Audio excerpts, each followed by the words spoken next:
It's disingenuous to complain. I can't imagine seeing a dead child and not having humanity for that child. Dead children. Who looks at that and then starts talking about Hamas? It's disingenuous to say you care about dead children. We see children dying. Because we know Hamas uses food as a weapon, Israel won't allow UNRWA in. Okay, It will well, allow UNICEF in. Let me just finish my point. Contrast that. When we saw that child, I wanted to look away, and I forced myself to look at it because we do not get the privilege of looking away at children being starved to death. I could not look at that and get these children fed and save these people's lives. Are you accusing me of not caring about it? Doesn't sound like you care. It doesn't sound like you care. I think it was have decided to eat a meal every 2 days just to keep our kids alive.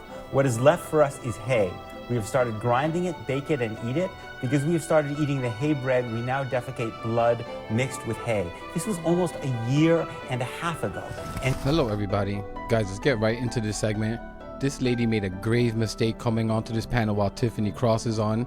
This was a brutal verbal lashing that the world should truly hear. She should have called out sick today. Let's get to this panel and we'll talk about it. This little boy here seen trying to scoop up any flour that fell on the floor. A source sent this aerial picture to CNN's Jake Tapper showing the stunning scale of devastation that is only making the challenge of providing aid even more difficult. Two of Israel's leading humanitarian groups have seen enough. For the first time, they say that Israel is committing genocide against the people of Gaza. Joining us in our fifth seat at the table is Peter Beinart. He's the author of Being Jewish After the Destruction of Gaza. Might surprise some people to hear President Trump say what he said in contradiction to Netanyahu, but perhaps it is more surprising that he then hasn't necessarily exerted the kind of pressure that perhaps he could to change the course of this conflict and the food distribution situation there. yeah, I mean, there were reports of starvation in Gaza from last March of last year. Nick Kristof in the New York Times wrote a column last March of 2024. I'm just going to quote from it. He says, this is from a Palestinian academic in Gaza. Me and my wife have decided to eat a meal every 2 days just to keep our kids alive. What is left for us is hay. We have started grinding it, bake it, and eat it. Because we have started eating the hay bread, we now defecate blood mixed with hay. This was almost a year and a half ago. And the United States kept the weapons going. This is the Biden administration. And when the International Criminal Court last November issued a warrant for Netanyahu for the war crime of starvation, the United States trashed the International Criminal Court, and Israel got the message that it could not only continue to do this, but go further, which is why for almost 3 months earlier this year, Israel cut off all food, all medicine, all water into Gaza. And that's why we are now here. The United States is profoundly complicit in this starvation. Brooke, it seems incredibly damaging to the credibility of Netanyahu and the state of Israel for him to deny what people can see with their own eyes. So I want to start off by saying that what's happening in Gaza is terrible and emotions are running very high. There's a lot of misinformation out there, and it's important for us to get to the facts of the issue. I want to say to what Peter said, there's not only reports of starvation in Gaza for a year, there's been reports since 2007 of starvation in Gaza. Because what happened in 2007? Hamas took over Gaza. There were no reports of starvation prior to that when Israel was in control of Gaza. Now, the facts are right now, we have over 600 trucks, food trucks, and thousands of crates in northern Gaza that the United Nations is refusing to distribute inside Gaza. Now, I know that Peter has also said that the reason why they can't distribute is because Israel has a law and is refusing to allow the United Nations Relief Works Agency into Gaza. Israel is not allowing UNRWA into Gaza as long as UNRWA refuses to say it will not work directly with Hamas. So let me just pause you there. Let me just say one more thing. Contrast that way to what's happening in southern Gaza. I want to pause there just to address, there's a lot that you're saying. You just said two things that seem actually pretty contradictory. You said the UN is refusing to distribute aid in Gaza, but you also said that Israel is refusing to allow the UN to distribute aid in Gaza. The United Nations which one is it? And also, I mean, look, you know, there are reports of starvation in Gaza. even in 2007. Imagine the circumstances right now, back when there was aid coming into Gaza at the clip of 600 trucks per day, there was still a need. Now the clip is more like 30 trucks per day. Let me clarify. As long as the United Nations refuses to guarantee that it will not work with Hamas in the distribution of aid, because we know Hamas uses food as a weapon, Israel won't allow, wait, UNRWA, Okay, it will well, allow I UNICEF just wanna- in. I But wanna- let me just let me- finish hold my on, let point. me just- Contrast that hang to on a what's second, happening everybody. in southern Gaza. You're making where a claim that where we've the Gaza heard. Humanitarian Brooke, Foundation you're making a is claim that we've distributing heard aid a there. lot. We've heard this a lot, especially in the last couple of weeks. On Friday, CNN had a report that was confirmed by a number of other news outlets. An internal U.S. government review found no evidence of widespread theft by Hamas of U.S.-funded humanitarian aid in Gaza, contradicting the State Department's claims that were used to justify backing controversial private organization that took over aid distribution in the enclave. Quote, there was no indication that there was a systemic loss due to Hamas interference or theft or diversion, according to a source familiar with that report. The reality on the ground right now is that you have. Let's think about this for a second. The fact that they just keep coming up with the same lies, the same talking points, they keep getting debunked. Think about why they keep lying about it. It seems very clear to me, and I'm not a foreign policy expert, that the end game is to wipe these people out completely, one way or another, either forcing them to leave or mass murdering them. And by the way, I looked into that, into this monster and the human rights attorney there. But guess what? She's only a human rights attorney for the Jewish people. I'm not kidding about that. It's strictly for the Jewish people and no one else, which is incredible to me, that she doesn't do any human rights work for the people who are actually having a genocide committed against them, the people who are starving to death. But she's a human rights attorney for people that are committing the slaughtering of children. Could you imagine? I don't know how some of these people sleep at night. Like there is no Hamas members. This is a side point. There's no Hamas members in the West Bank, but yet they're still wiping those people out and taking out their homes, literally kicking them out physically. What is the goal if not to completely wipe all Palestinians out of the region so that Israel can take all over Gaza and the West Bank? This whole conversation is about to get insane. Like I said, she made a big mistake with Tiffany Cross on that panel. 4 aid distribution centers when there used to be 400. So whoever is in charge right now is failing the people of Gaza. The international order continues to fail not just Gazans, but people in famine and starvation conditions around the globe, because it falls prey to narratives and propaganda to justify whichever power is there, as opposed to facts, images that we all can see very clearly.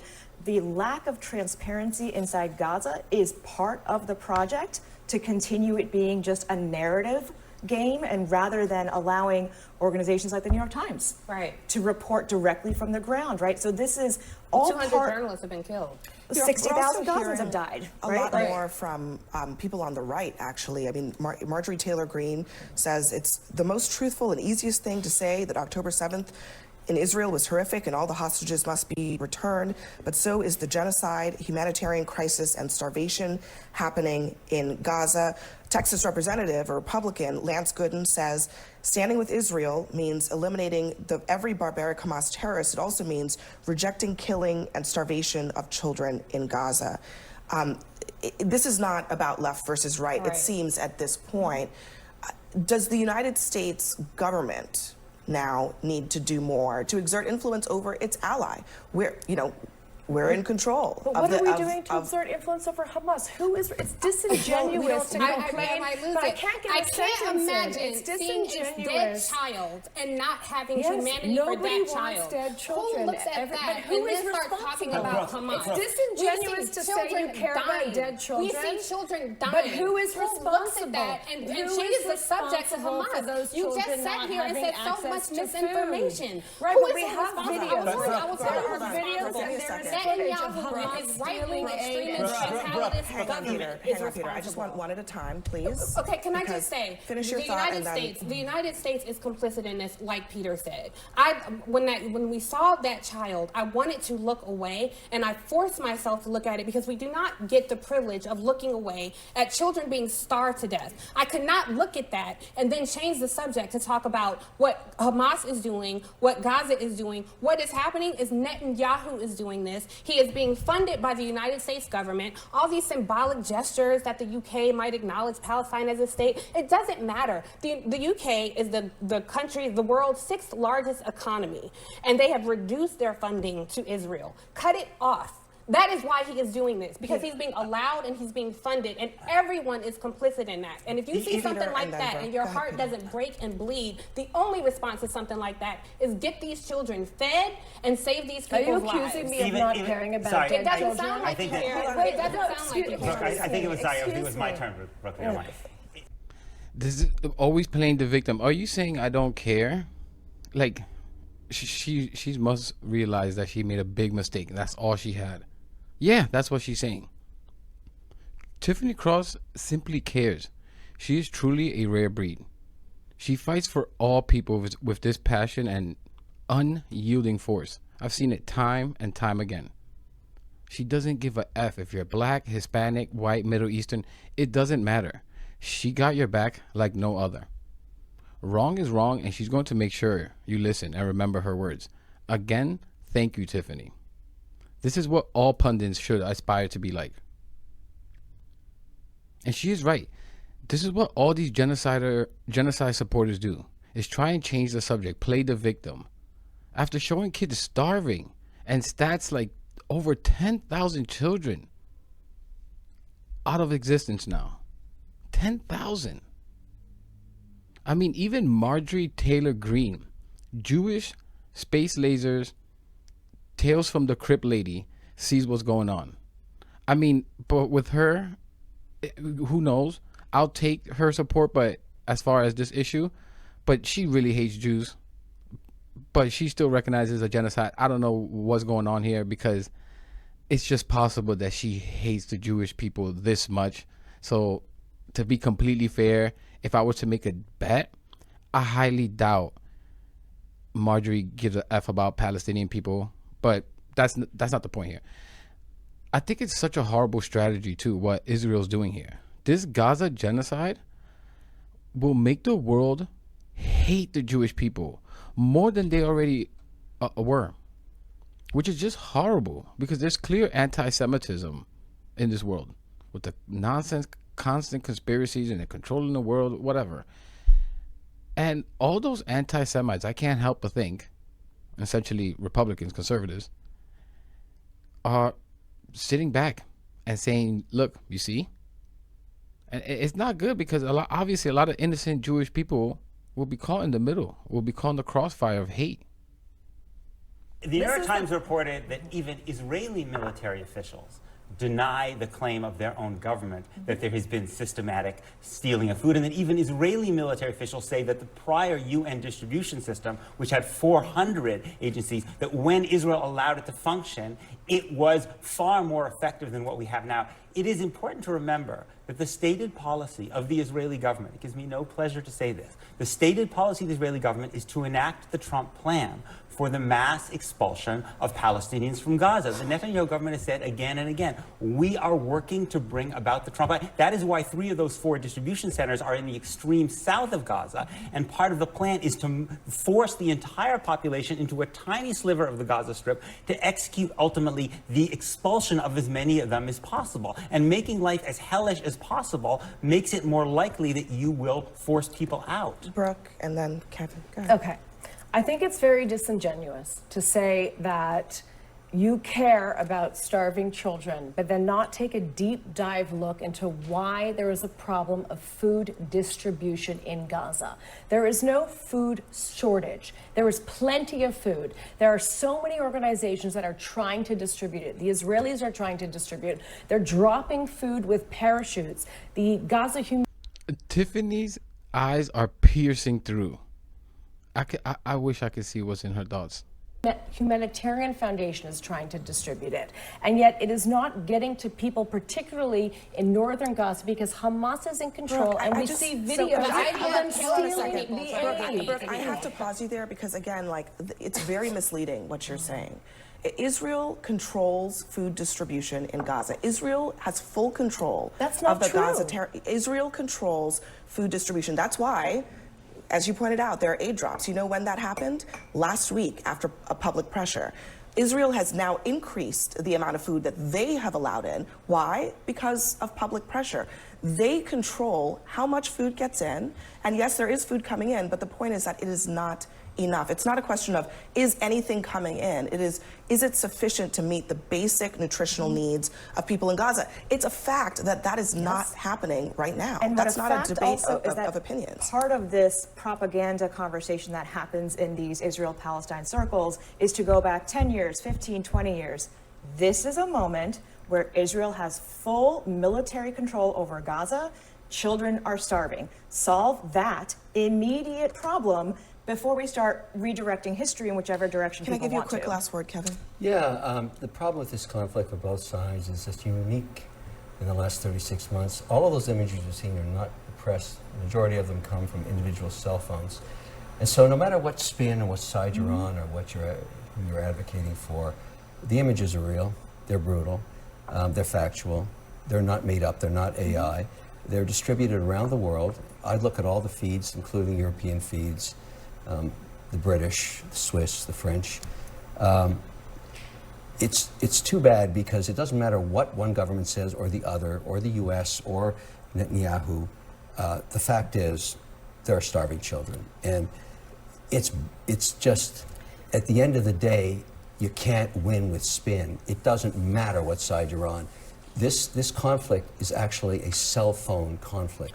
The truth is coming out in a way that's never been done before through social media, and no one's going to win. And as far as I know, and it's unfortunate. So why are they using Netanyahu images right of now- children with There's genetic no diseases politics and of not spin. starvation? When the image is real, But why are they doesn't using matter. images? That's That's been crazy proven. Children with Crazy person. those children That's with genetic ridiculous. diseases are still starving too, Brooke. They're also starving. But Peter when they have a Beinhardt, thank you brother- very much for joining. And finally, Kevin didn't say who cares. Thank you, Kevin, for saying good points there. Like, the argument she's trying to make there is what, that they're using fake images? That's what Abby should have asked her right there in the end. Are you saying all the pictures and videos we're seeing all around the world that other countries are posting as well, their journalists, are all lies? Like, corner these people, make them look foolish.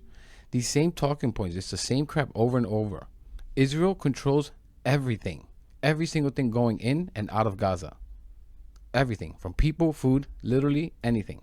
It's an open air prison. By open air, I mean open gunfire air. Like, who should we believe, guys? A quick thought experiment. Israel, the people committing the genocide, or literally the rest of the world that says Israel is doing all these heinous things? Forget believing me, any pundit. Check out my video from a few days ago. It's horrific to see that. Many of you said it was hard to watch, and I understood that. We don't need to read any articles, believe any politicians, pundits. We can see the images and videos for ourselves of people on the ground. And I'm just going to finish this with this here. Whoever's in support of this, you have to understand, this is very short-minded. You will only hurt the Jewish people, unfortunately. And a lot of these racists and anti-Semites out there will use this as a weapon to spread their hate and enforce their already hatred for your people. A lot of Jewish people, innocent, good people, will be screwed. You can already see it coming, and not so slowly, but surely. Heed my warnings, or everyone's warning. Forget my warnings, the world's warnings. But anyways, I'm going to leave it there, guys. Please let me know what you think about all this in the comments. I really like to hear your thoughts about this. Tiffany Cross, she's just a warrior. She deserves all the respect in the world. But please like, subscribe, really helps the channel, really helps spread the message out there. And I'll catch you in the next one.